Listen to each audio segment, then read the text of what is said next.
අද අපි chocolate ලාවා cake එකක් හදමු oven එකක් නැතුව රයිස් කුකර් එකේ. ඉස්සෙල්ලාම අපිට ඩාර්ක් චොකලට් ග්‍රෑම් 100කුයි බටර් ග්‍රෑම් 100කුයි ඕනේ. අපි දැන් ඒක ඩබල් බොයිල් කරගමු. මම මේක ඩබල් බොයිල් කරගත්තේ නටන උණු වතුර එකක් භාජනයකට දාලා ඒක උඩින් ඩාර්ක් චොකලට් එක දාලා බටර් ටිකක් දාලා හදාගත්තේ. දැන් අපි හදාගෙන ඉවරයි. හොඳටම මේක නිවෙන්න අපි පැත්තකින් තියාගමු. මුලින්ම බිත්තරයක් ගන්න. ඒක හොඳට පෙනෙනකම් බීට් කරගන්න.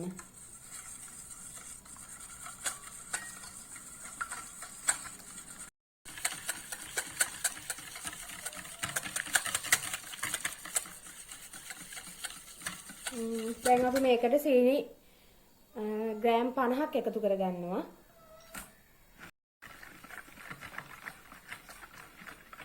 මේක හොඳට දිය වෙනකම්ම බීට් කරගන්න.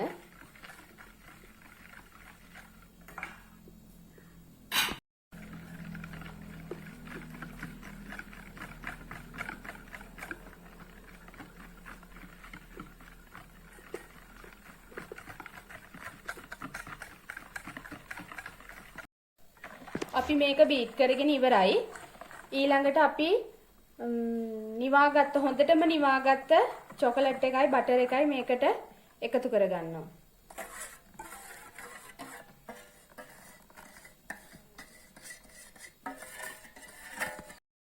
මේක හොඳට කවලම් කරගන්න.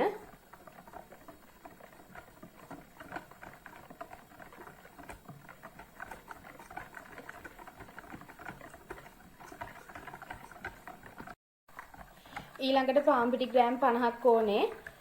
මේකට හැබැයි මේ ටික ටික පාන් පිටි එකතු කරගන්න. නැත්තම් කැටි ගැහෙනවා.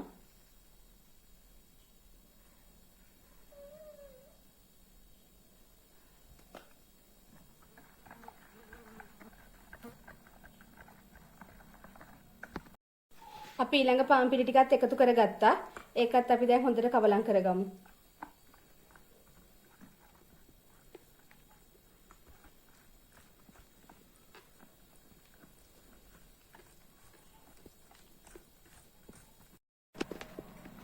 ඔයාලා මේකට තව වැනිලා තේ හැඳි භාගයක් එකතු කරගන්න.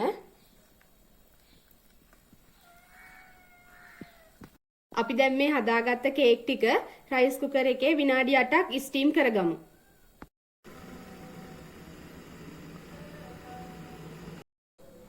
අපි වෙන ලාවා කේක් එක හදලා ඉවරයි. ඔයාලත් මේක හදලා කාලා බලන්න.